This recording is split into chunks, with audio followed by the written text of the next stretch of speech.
Assalamualaikum warahmatullahi wabarakatuh. Bismillahirrahmanirrahim. Alhamdulillahi rabbil alamin. Wa bihi nasta'inu ala umuri dunya waddin. Wassalatu wassalamu ala sayyidil mursalin Sayyidina Muhammadin wa ala alihi wa sahbihi ajma'in.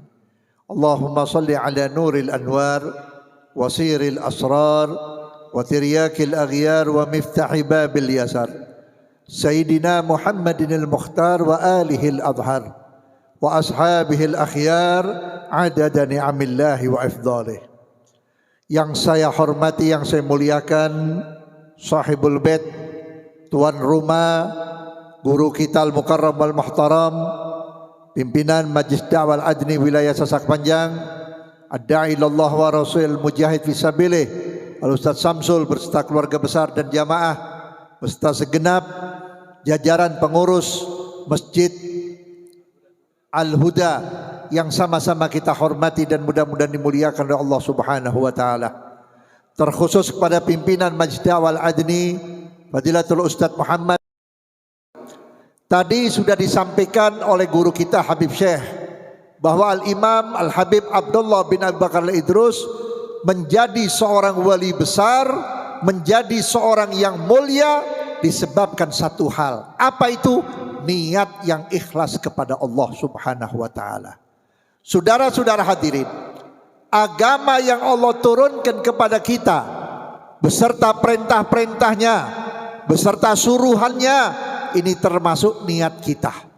Ada orang Islam, seorang muslim atau muslimah, alhamdulillah sholatnya rajin, puasanya rajin, zakatnya rajin, pergi haji, bahkan berbuat baik kepada siapapun. Itu kembali kepada niatnya. Ada orang yang sholat niatnya mukhlis, ikhlas karena Allah. Ada orang yang sholat tidak ikhlas, hanya semata-mata ingin dilihat oleh orang lain.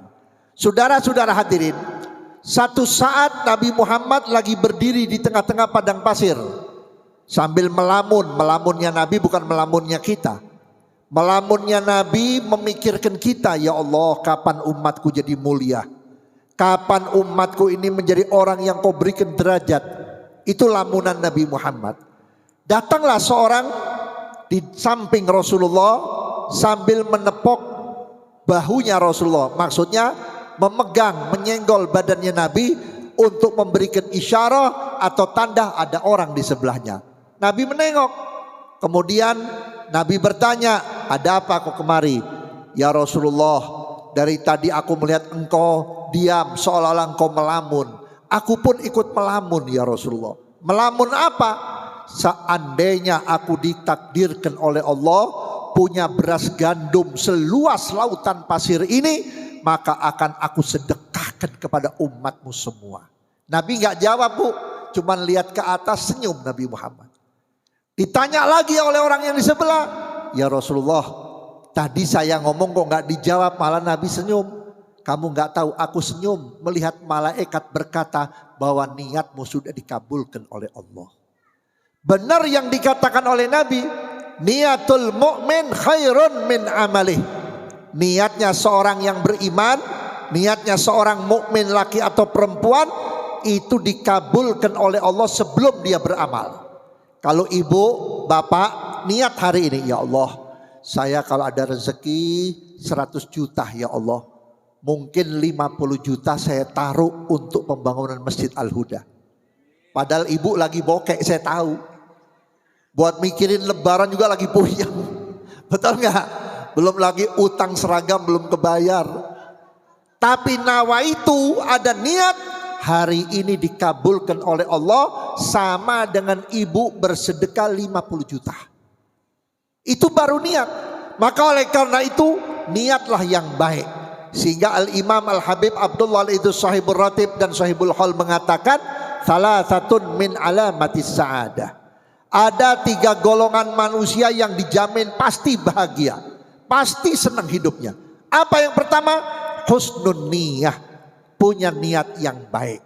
Kita kalau mau senang dalam rumah tangga, niat aja dulu.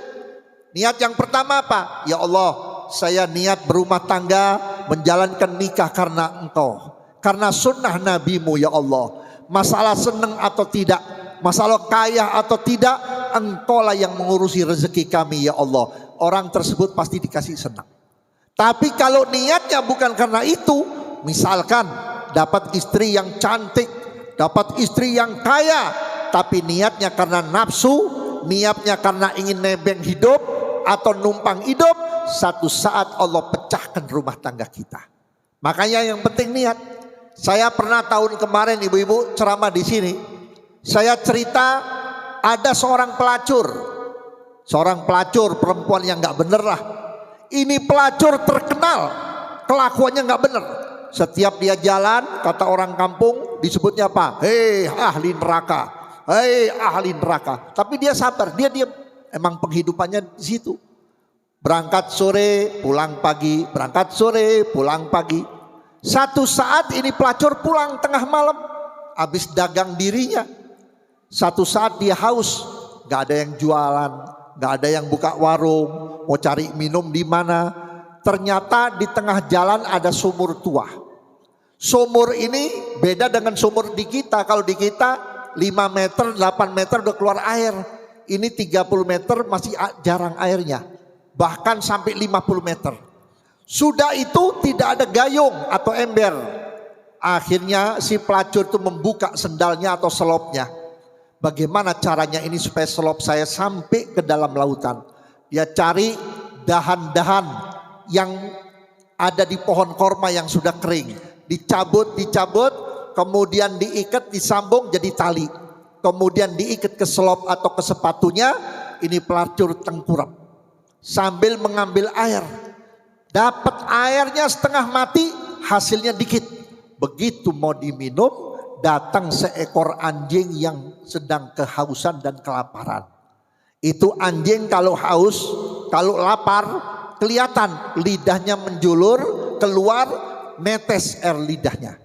Air ludahnya itu menetes, air liurnya. Kemudian di pelacur berkata, ini kalau saya minum pasti ini anjing mati. Karena anjing tidak bisa ngambil air. Saya berikan kepada anjing, mudah-mudahan Allah Ta'ala ampuni dosa saya. Dikasih minum untuk air kepada anjing. Kemudian dibuka lagi selop yang sebelah kiri, dia ambil air lagi. Dapat juga sedikit, dia minum. Setelah dia minum, dia pasang sepatunya, dia pulang. Dia nggak pakai mandi junub lagi bu, langsung tidur. Begitu tidur, Allah turunkan hidayah. Berupa apa? Allah perlihatkan pelacur itu keadaan neraka jahanam. Ternyata di neraka jahanam dosanya orang-orang yang suka melacur atau suka berzina, azabnya luar biasa. Bangun ini pelacur sambil menangis dan badannya basah dengan air keringat penuh dengan ketakutan, sambil berkata, ya Allah, saya bersumpah dan berjanji ya Allah, dari mulai saya melek mata sampai nanti saya meninggal dunia, saya tebus semua kesalahanku dengan amal ibadah. Saya tobatan nasuha ya Allah. Subhanallah, tetangga satu desa nggak ada yang tahu kalau itu pelacur sudah tobat. Beberapa hari kemudian itu pelacur meninggal dunia. Diumumkan telah meninggal dunia seorang wanita bernama ini. Ulamanya, tokoh masyarakatnya, termasuk masyarakatnya, semua tidak lagi ada yang perhatian. Kenapa? Dianggap ini orang gak bener, dianggap ini orang neraka. Hanya satu tetangga di sebelah rumahnya yang kesian, suaminya, istrinya, anak gadisnya ikut mengurus jenazah pelacur tersebut. Setelah dimandikan, dikafankan, dikuburkan, kemudian dimakamkan, yang nguburin cuma 5 orang aja. Begitu selesai dikubur, malam itu juga seluruh ahli kampung termasuk ulamanya yang gak mau datang, diperlihatkan oleh Allah ternyata pelacur itu ada di sorga. Kaget, hei pelacur, kenapa kamu ada di sorga?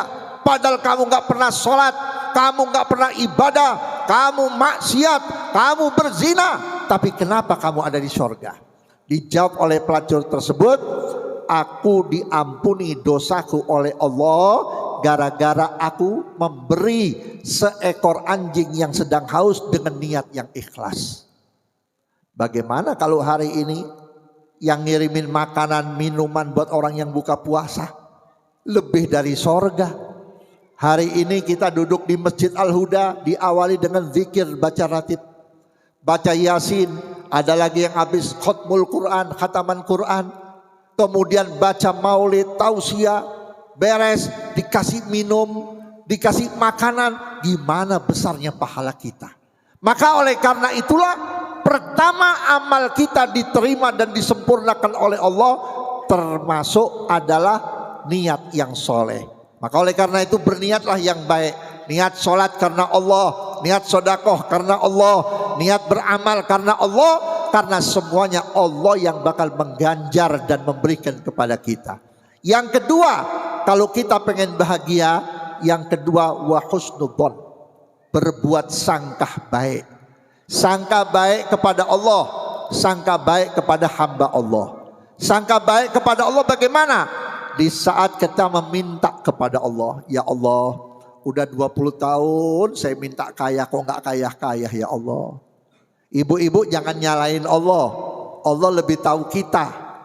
Kata Allah, model kayak begini jangan pun 20 miliar.